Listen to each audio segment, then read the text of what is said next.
Okay, so we're talking about the rising costs and of diesel and no lights, how tech can rescue Nigerians. Yeah? Well, that's the first thing. But tech cannot rescue Nigeria, so there's nothing tech can do. Ha ha ha. Funny. Why are you so pessimistic like this man? Well, tech has never rescued anybody from power situation before, so Nigeria won't be the first. But wait now, isn't running a solar company using solar inverters and all of that? Isn't that tech?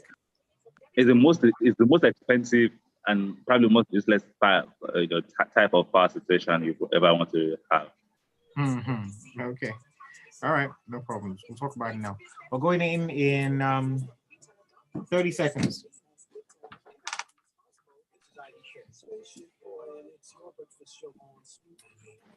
Oopa! We see the bigger picture. Business Express on Smooth 98.1. Business Express brought to you by InterSwitch, transaction solutions you can depend on.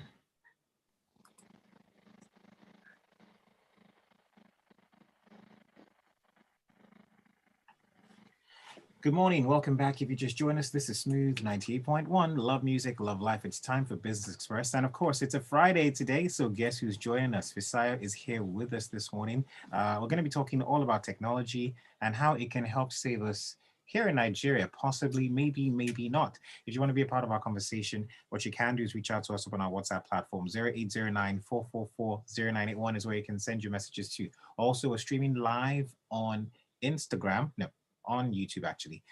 It's youtube.com/smooth91FM Lagos. Good morning, Visaya. Good to have you here.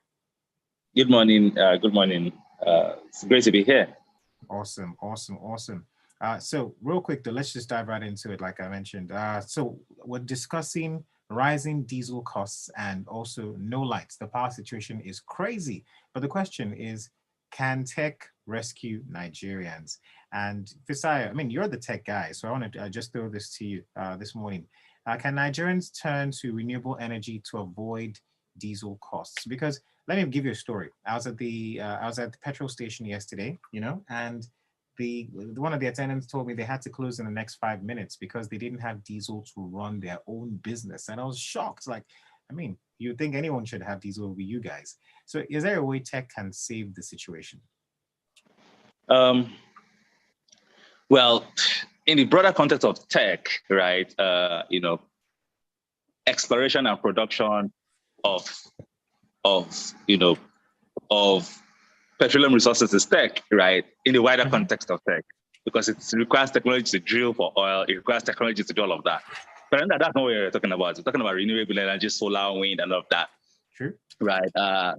So let me give you a story, because you told a story about, the flight attendant that never had a flight attendant. So anyways, so when this, petrol crisis started, of course, it means that me and my family have to sleep without light a few nights, because we couldn't get fuel, we couldn't get generator. I mean, there was a time that I had to use my baby as a front, right, so that I can get the flight attendant to attend to me because I was carrying a baby.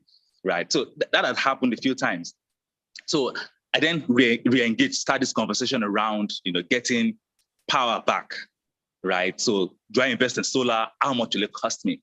I found out, very well that the cost is so prohibitive to have the same level of power that I have today, that maybe 7 kVA generator cost me, close to $3 million to have the kind of battery that I wanted. 3 million naira or $3 million? Yes, because you just 3 million naira. Sorry, that's $1. 3 million naira. I mean, close to 3 million naira because of the kind of batteries you want. If you don't want, batteries that would, that will last for much longer. You want batteries that would, charge faster.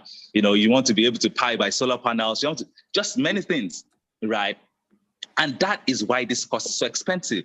The same way Tesla, a Tesla vehicle, is significantly more expensive than its petrol equivalent, right? So the cost of putting the infrastructure together is prohibitive. So I don't think, to a large extent, that tech might be, well, if you don't solve the infrastructure problem, tech will not solve it for you. Essentially, that's the story. That's what I'm pointing to. You don't solve your infrastructure problem, tech would not solve it for you. And of course, not tech as it is today until we're able to get the cost of power lower. I mean, cost of delivering batteries, which I think is the biggest cost here. Cost of delivering batteries lower, storing the power better, to be able to do all of that. I only want a system that will power my ACs, at least in my room, in the sitting room, a few things, system that will keep the fridge on, because my generator does that for me today.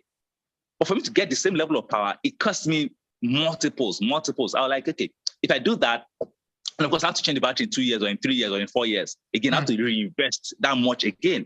It doesn't make sense. If I did the calculation of how much diesel I will have spent or how much petrol I will have spent within that same period, it's far cheaper to keep buying fuel in my generator than to invest in solar panels and in batteries. Or in batteries, yeah. And sometimes some people have also, shared the same sentiments just as you, that it's really expensive. But then again, since it's Tech Friday, let's talk about how technology can actually at least maybe forge your way forward. So in Nigeria, is tech in Nigeria at the mercy of infrastructure failures? Because we see how tech is growing in different countries, how people are doing so many significant, not even in the European countries, in African countries, in places like Kenya, Rwanda, we're seeing how tech is really thriving. So is it the infrastructure that's making tech be at its mercy here, or what's going on in Nigeria? I mean, I can look at how tech is driving stuff in Nigeria as well, right? Okay. Tech led the way to lending actually in Nigeria, to retail lending. Okay, the banks so I'm going to say that. the fintech space is doing great as far as tech is concerned, yes. But I don't say any other thing. I'm just, Well, I mean, maybe because fintech space seems to be the most, talked about. I mean, we've had innovation in health technology, across Africa, Life Bank, delivering critical infrastructure, critical supplies to hospitals. We've seen innovations around health insurance. We've seen innovations around telemedicine, right? So there's a lot happening, even in health, health technology. There's different sectors that seem to be thriving, but of course, fintech seem to be what appeals to the wider people. Cash in, cash out, agency banking. You can see that on a daily basis. Okay. But unless you have an emergency, you won't know that there's an emergency startup that allows you to, that is building the 911 type infrastructure, for Nigeria, building it privately using technology, right? Again, there are different things that seem to be leading the way across Nigeria as well. So I guess the bottom line of what I'm saying is that, there is an infrastructure that should make a country work. Tech is meant to build on top of that infrastructure. And if the infrastructure is not existent, tech will probably not build that infrastructure. And I think that's where the problem really is. I remember when someone talked about Shopify being an infrastructure, say that if you want to launch an e-commerce platform in the US or in Canada, in some of these, American or European countries where this kind of, you can launch your Shopify app, in 1 hour. Have your own store, just you have like your that. own store. But here you have to build from scratch. There's nothing straightforward. You have to get your own website, get a designer, get it that. Get a back-end designer, it's always very long. You have to do all of that yourself. So tech is not going to solve that problem. Infrastructure is the problem. Infrastructure has to be fixed. And that's what we can't shy away from it. All right. I've got a few messages here. This one in from Benga Kamu. He says, imagine a petrol station without diesel, just like we have Disco's office using generator. And he further says, have you seen adverts of fuel generators on social media? Those things are a scam. But we do need a new thinking to provide power. Solar power is expensive. And he says, remember the telecom company that introduced one small device for which you had to pay every day? The thing couldn't power more than 3 bulbs and then charge your phone. So he's talking about how, tech has still not found its way yet. Cisco Delgado comes in to say, good morning, Baker and Fisayo. The new technology in solar power has made it affordable. They have hybrid systems that doesn't require too much battery storage. You can use all gadgets in the daytime, and also use only a few batteries in the night. Now, technology depends on steady electricity supply, which is the lifeline for any economic development. And Ogeneochukwu comes in to say, gas LNG is the only viable alternative to petrol and diesel. We should build power plants close to areas where there is gas in the Niger Delta. So I like Uchuku's perspective. I mean, well, that's how it is today. Largely, most of the gas-fired power plants. So again, the power sector is divided. I think the problem, if it's an infrastructure problem, I think problem is having. So the way Nigeria has tried to approach it is that with deregulated, generation, deregulated distribution. But there's something called transmission, which is where this normal grid issue is. So that's why we have grid failure, because you have many people that can generate power at different, power plants, but they have to send their power through the singular transmission line, right? So transmission is not deregulated, it's not decentralized. I think that's a problem. So why can't we decentralize it then? So the argument of the government is that you can't allow the private sector control that critical national infrastructure.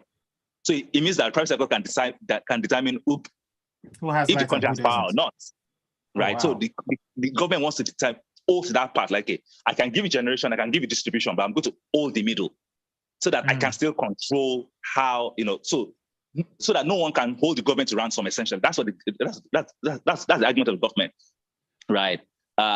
So that's why, and of course, if there's a failure point, it is that same point that the government holds: national grid, transmission infrastructure, right? So that's why it's collapsing every day, because again, government has no business in business, right? But now they want to hold on to this power. Exactly, because they don't want the private sector to hold anyone to ransom. Because again, if the private sector wants something, it means they can just shut down the power. That's the argument, which can be valid or might not be. But what they could have done is that they decentralize it. So the Southwest, the Southeast, the North Central, that have their different transmission infrastructure, and then not a single person controls all of those, infrastructure. So even if the Southwest doesn't have lights, maybe the Southeast can have, then you can figure out a way to manage the Southwest problem. I mean, I'm just saying. I know, right? I know, I get what you mean.